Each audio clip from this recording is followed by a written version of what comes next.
दोस्तों आज के वीडियो में हम double capacitor compressor motor connection clutch के साथ किस तरह से किया जाता है समझ लेते हैं। देखिए दोस्तों, ये हमारे पास एक डबल कैपेसिटर मोटर है जिसमें हम दो कैपेसिटर कनेक्ट करते हैं।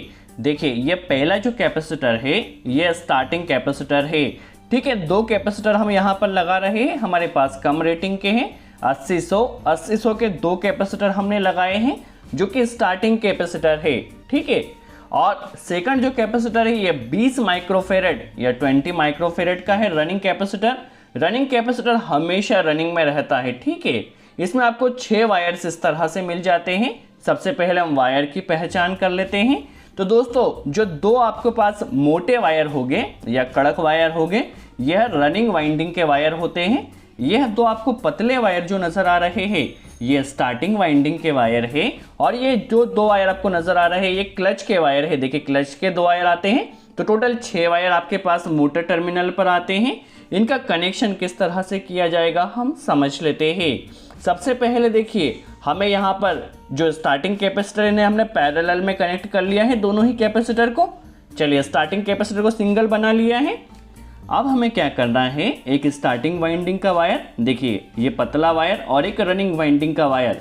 ठीक है, जिस तरह से हम नॉर्मल कनेक्शन करते हैं ये हमें कॉमन बना लेना है। ठीक है, सबसे पहले एक स्टार्टिंग और एक रनिंग को मिलाकर कॉमन कर लिया है। देखिए ये कॉमन हो चुका है। अब हमें क्या करना है, ये क्लच के वायर को अभी हमें अलग कर देना है, क्लच का कोई कनेक्शन अभी नहीं करना है। अब देखिए एक स्टार्टिंग वाइंडिंग का वायर और एक रनिंग वाइंडिंग का वायर बचा है, इसमें हमें सिंपल सा रनिंग कैपेसिटर को लगा देना है। चलिए रनिंग कैपेसिटर को अभी हम यहाँ पर कनेक्ट कर देते हैं। एक वायर स्टार्टिंग वाइंडिंग के साथ लगेगा और एक वायर रनिंग वाइंडिंग के साथ लगेगा। ठीक है, तो दोनों वायर हमने रनिंग कैपेसिटर के कनेक्ट कर दिए हैं। देखिए टोटल 3 वायर हमारे पास बने हैं, running wire, starting wire with capacitor और एक कॉमन वायर। ठीक है, 3 वायर हमारे पास बन चुके हैं। वीडियो में आगे बढ़ने से पहले दोस्तों, क्या आप जॉब के बारे में सर्च कर रहे हैं?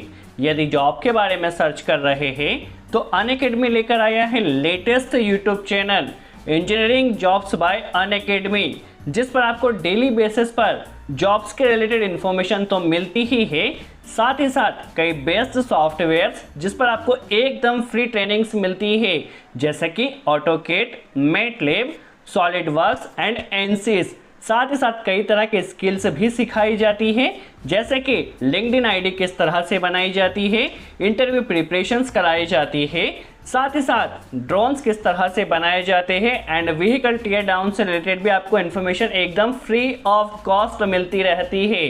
सो देर किस बात की है दोस्तों, अभी जाकर चैनल को सब्सक्राइब कीजिए। Engineering jobs bye Unacademy, first 100 subscribers को 1000 का अमेजन कूपन वाउचर भी मिल सकता है।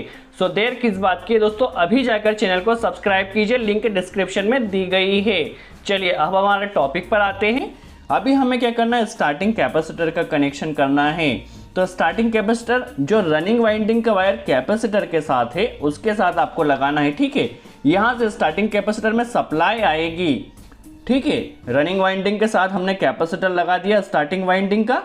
अभी हमें क्या करना है, ये जो क्लच का वायर है इस क्लच के वायर को, जो स्टार्टिंग वाइंडिंग का वायर है, फिर से एक बार स्टार्टिंग वाइंडिंग का जो वायर है कैपेसिटर के साथ उसके साथ कनेक्ट कर देना है। देखिए ये कनेक्ट हो चुका है। क्लच का जो दूसरा वायर है उसे आपको कैपेसिटर में कनेक्ट कर देना है, जो आपका स्टार्टिंग कैपेसिटर है। क्लच का जो मेन काम है जस्ट स्टार्टिंग कैपेसिटर को कटअप करने का होता है। क्या होता है, जब मोटर को स्टार्ट किया जाता है तो क्लच क्या करता है, स्टार्टिंग कैपेसिटर को ऑपरेट करता है और वैसे ही दूर हो जाता है। जैसे ही दूर होता है तो हमारी जो क्लच होता है उसका पावर कटअप हो जाता है। क्लच के पावर कटअप होने से हमारा स्टार्टिंग कैपेसिटर सर्किट से हट जाता है। ठीक है, तो देखिए अभी हमारा क्या है, यहाँ से जो स्टार्टिंग कैपेसिटर है वो क्लच के जरिए कटअप होगा और रनिंग कैपेसिटर हमेशा वर्किंग कंडीशन में रहेगा। चलिए ये तो बात हुई हमारे कैपेसिटर के कनेक्शन की और मोटर टर्मिनल कनेक्शन की। रनिंग कैपेसिटर हमेशा वर्किंग रहेगा और स्टार्टिंग कैपेसिटर क्लच के द्वारा कटअप कर दिया जाएगा। जब मोटर स्टार्ट होगी जस्ट तभी टॉर्क प्रोवाइड करने के लिए स्टार्टिंग कैपेसिटर वर्किंग में रहेगा। चलिए इनपुट पावर सप्लाई किस तरह से कनेक्ट की जाएगी, तो सबसे पहले देखिए जो आपने कॉमन वायर बनाया था एक रनिंग वाइंडिंग के साथ और एक स्टार्टिंग वाइंडिंग के साथ, तो उसमें आपको न्यूट्रल कनेक्ट कर देना है। देखिए कॉमन में न्यूट्रल लगा दिया है। अब फेज वायर को देखिए, जो आपका रनिंग वाइंडिंग का वायर है जिसमें आपने स्टार्टिंग और रनिंग दोनों कैपेसिटर लगाए हैं, उसमें आपको कनेक्ट करना है। देखिए कनेक्ट कर दिया है काफ़ी आसानी से। देखिए हमारा इनपुट पावर सप्लाई कनेक्शन हो चुका है। यदि आपको डायरेक्शन चेंज करना है तो ये रनिंग वाइंडिंग के वायर को देखिए यहाँ से निकालिए और इससे इंटरचेंज कर लीजिए। रनिंग वाइंडिंग के वायर को आप इंटरचेंज कर देते हैं तो आपकी मोटर की डायरेक्शन भी चेंज हो जाएगी। आई होप आपको कनेक्शन क्लियर हुआ हो। यदि कोई भी डाउट हो तो आप वीडियो को पॉज करके देखिए, आपको सब कुछ आसानी से समझ में आ जाएगा।